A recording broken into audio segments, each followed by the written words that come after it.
Hello viewers, आज के episode में एक बार फिर से आपका स्वागत है। तो चलिए पहला सवाल देखते हैं। खेलो इंडिया पैरा गेम्स 2023 के संबंध में निम्नलिखित कथनों पर विचार कीजिए। पहला कथन, इस अवसर पर उज्ज्वला गौरैया शुभंकर का अनावरण किया गया है। और कथन 2, अब तक कुल 12 खेलो इंडिया गेम्स का आयोजन किया जा चुका है। आपको बताना है कि इनमें से कौन सा या कौन से कथन सही है या सही है। ऑप्शन है ए केवल एक, बी केवल दो, सी एक और दो दोनों, या फिर डी ना तो एक और ना ही दो। तो इसका सही जवाब है ऑप्शन ए केवल एक। चलिए अगला सवाल। फर्स्ट नाइट स्काई रिजर्व के संदर्भ में निम्नलिखित कथनों पर विचार कीजिए। कथन एक, गुजरात में दक्षिण पूर्व एशिया का पहला नाइट स्काई रिजर्व बनाने की घोषणा की गई है। और कथन 2, ये रिजर्व चांगथांग वन्यजीव अभयारण्य में स्थित होगा। आपको बताना है कि इनमें से कौन सा या कौन से कथन सही है या सही है। केवल एक, केवल दो, एक और दो दोनों, या फिर ना तो एक और ना ही दो। तो इसका सही जवाब है ऑप्शन बी केवल दो। नेक्स्ट सवाल। बुकर पुरस्कार 2023 के संदर्भ में निम्नलिखित कथनों पर विचार कीजिए। कथन एक, इस वर्ष ये अवार्ड प्रोफेट सॉन्ग उपन्यास के लिए दिया गया है। और कथन 2, इस पुरस्कार को पहली बार 1970 में प्रदान किया गया था। आपको बताना है कि इनमें से कौन सा या कौन से कथन सही है या सही है। ए केवल एक, बी केवल दो, सी एक और दो दोनों, या फिर डी ना तो एक और ना ही दो। तो इसका सही आंसर है ऑप्शन ए केवल एक। अगला सवाल देखेंगे। नौरादेही वन्यजीव अभयारण्य के संदर्भ में निम्नलिखित कथनों पर विचार कीजिए। पहला कथन, ये वन्यजीव अभयारण्य झारखंड में स्थित है। और कथन 2, यह अभयारण्य सागर, दमोह और नरसिंहपुर जिलों से लगता है। उपरोक्त में से कौन सा या कौन से कथन सही है सही है। केवल एक, केवल दो, एक और दो दोनों, या फिर ना तो एक और ना ही दो। तो इसका सही जवाब है ऑप्शन बी केवल दो। चलिए अगला सवाल देखते हैं। सौरोया पुंडुआना के संदर्भ में निम्नलिखित कथनों पर विचार कीजिए। कथन एक, ये एक प्रकार की गेको की प्रजाति है।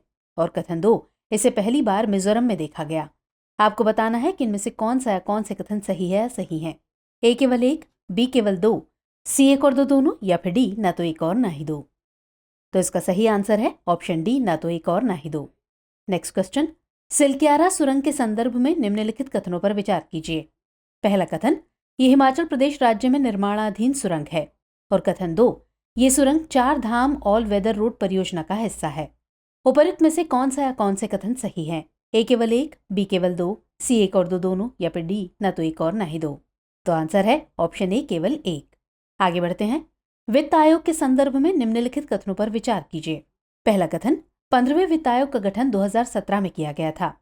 दूसरा कथन, संविधान के अनुच्छेद 282 के अनुसार हर 5वें वर्ष या उससे पहले वित्त आयोग का गठन किया जाएगा। और कथन 3, वित्त आयोग केंद्र और राज्य सरकारों की वित्तीय स्थिति का मूल्यांकन करता है। आपको बताना है कि इनमें से कितने कथन सही हैं। केवल एक, केवल दो, सभी तीनों, या फिर कोई भी नहीं।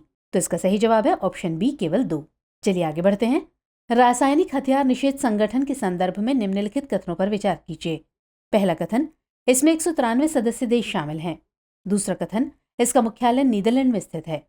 और तीसरा कथन, 2013 में इसे रासायनिक हथियारों को खत्म करने के व्यापक प्रयासों के लिए नोबेल शांति पुरस्कार से सम्मानित किया गया था। आपको बताना है कि इनमें से कितने कथन गलत हैं। ए केवल एक, बी केवल दो, सी सभी तीनों, या फिर डी कोई भी नहीं। तो सही जवाब है ऑप्शन डी कोई भी नहीं, क्योंकि सभी कथन सही हैं। चलिए नेक्स्ट सवाल। यूनाइटेड नेशनल लिबरेशन फ्रंट के संदर्भ में निम्नलिखित कथनों पर विचार कीजिए। पहला कथन, यूएनएलएफ का गठन 1964 में हुआ था। दूसरा कथन, ये मणिपुर घाटी में स्थित सबसे पुराना सशस्त्र समूह है। और कथन 3, इसे गैर कानूनी गतिविधियां रोकथाम अधिनियम 1967 के तहत गैर कानूनी संघ घोषित किया गया है। आपको बताना है कि इनमें से कितने कथन सही हैं। केवल एक, केवल दो, सभी तीनों, या फिर कोई भी नहीं। तो सही जवाब है ऑप्शन सी सभी तीनों। चलिए अगला प्रश्न। आवधिक श्रम बल सर्वेक्षण या पीएलएफएस के संदर्भ में निम्नलिखित कथनों पर विचार कीजिए। पहला कथन, इसे राष्ट्रीय प्रतिदर्श सर्वेक्षण कार्यालय द्वारा शुरू किया गया है। और कथन 2, भारत में रोजगार तथा बेरोजगारी की स्थिति को मापने के लिए इस सर्वेक्षण का प्रयोग किया जाता है। आपको बताना है कि इनमें से कौन सा या कौन से कथन सही है या सही है। ए केवल एक, बी केवल दो, सी एक और दो दोनों, या फिर डी ना तो एक और ना ही दो। तो इसका सही उत्तर होगा ऑप्शन सी एक और दो दोनों। चलिए अगला प्रश्न देखेंगे। अंतर्राष्ट्रीय दास्ता उन्मूलन दिवस 2023 के संदर्भ में निम्नलिखित कथनों पर विचार कीजिए। पहला कथन, प्रतिवर्ष 2 नवंबर को यह दिवस मनाया जाता है। और दूसरा कथन, 2023 के लिए इस दिवस की थीम परिवर्तनकारी शिक्षा के माध्यम से गुलामी की नस्लवाद की विरासत से लड़ना है। उपरोक्त में से कौन सा या कौन से कथन सही है या सही है। केवल एक, केवल दो, एक और दो दोनों, या फिर ना तो एक और ना ही दो। तो सही जवाब है ऑप्शन बी केवल दो। चलिए अगला सवाल देखते हैं। अंकोर वाट मंदिर के संदर्भ में निम्नलिखित कथनों पर विचार कीजिए। पहला कथन, अंकोरवाट मंदिर कंबोडिया में स्थित है। दूसरा कथन, राजा सूर्यवर्मन द्वितीय द्वारा इस मंदिर का निर्माण करवाया गया था। और तीसरा कथन, यह मंदिर मूल रूप से हिंदू भगवान शिव को समर्पित है। आपको बताना है कि इनमें से कितने कथन सही हैं। ए केवल एक, बी केवल दो, सी सभी तीनों या फिर डी कोई भी नहीं। तो इसका सही जवाब होगा ऑप्शन बी केवल दो। चलिए नेक्स्ट सवाल। अंतर्राष्ट्रीय दिव्यांगजन दिवस 2023 के संदर्भ में निम्नलिखित कथनों पर विचार कीजिए। पहला कथन, प्रतिवर्ष 3 दिसंबर को यह दिवस मनाया जाता है। और दूसरा कथन, साल 2023 के लिए इसकी theme transformative solutions for inclusive development है। उपरोक्त में से कौन सा या कौन से कथन सही है या सही हैं? ए केवल एक, बी केवल दो, सी एक और दो दोनों या फिर डी ना तो एक और ना ही दो। तो इसका सही उत्तर है ऑप्शन ए केवल एक। चलिए आगे बढ़ते हैं। एक्सपो सेट के संदर्भ में निम्नलिखित कथनों पर विचार कीजिए। पहला कथन, ये भारत का पहला एक्सरे पोलरीमीटर सैटेलाइट है। और दूसरा कथन, एक्सपो सेट को पीएसएलवी द्वारा लॉन्च किया जाएगा। आपको बताना है कि इनमें से कौन सा या कौन से कथन सही है या सही हैं। केवल एक, केवल दो, एक और दो दोनों या फिर ना तो एक और ना ही दो। तो सही जवाब होगा ऑप्शन सी, एक और दो दोनों। आगे बढ़ते हैं। गामा रे विस्फोट के संदर्भ में निम्नलिखित कथनों पर विचार कीजिए। कथन एक, अमेरिका के एस्ट्रोसेट के CZTI डिटेक्टर द्वारा गामा रे विस्फोट का पता लगाया गया है। और कथन दो, गामा रे विस्फोट को मिनी बिग बैंग भी कहा जाता है। आपको बताना है कि इनमें से कौन सा या कौन से कथन सही है सही हैं। केवल एक, केवल दो, एक और दो दोनों या फिर ना तो एक और ना ही दो।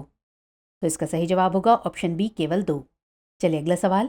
ज्योतिबा फुले के संदर्भ में निम्नलिखित कथनों पर विचार कीजिए। कथन एक, इनके द्वारा सत्यशोधक समाज का गठन हुआ। और कथन दो, ये विधवा पुनर्विवाह के विरोधी थे। आपको बताना है कि इनमें से कौन सा या कौन से कथन सही है या सही हैं।